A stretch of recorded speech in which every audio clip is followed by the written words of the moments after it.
حضور جب بچی 12 سال کی ہوتی ہے عموماً یہ دیکھا جاتا ہے کہ وہ جماعتی کاموں میں دلچسپی ان کی کم ہو جاتی کم ہے. ہو جاتی ہے اس لیے کہ ماؤں کی دلچسپی کم ہے. اگر ماؤں کو دلچسپی پیدا ہو جائے، یہ بھی میں کہہ چکا ہوں نا کہ مائیں دوست بنائیں اپنی بچیوں کو اور ان سے باتیں کیا کریں. اسی طرح آپ لوگ ایسے پروگرام رکھیں جو ان کی دلچسپی کے ہوں.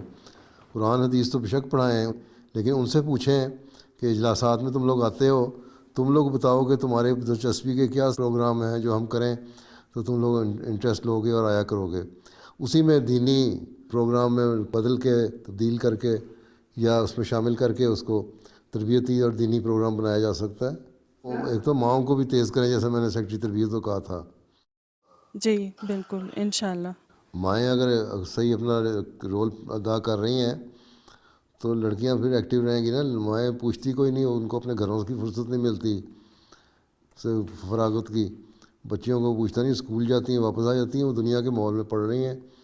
تو دنیا کے ماحول میں پڑھنے سے تو کچھ نہیں ہوگا. تو آپ لوگوں کو زیادہ محنت کرنی پڑے گی، لجنا کو بھی اور ماؤں کو بھی. جی انشاءاللہ حضور.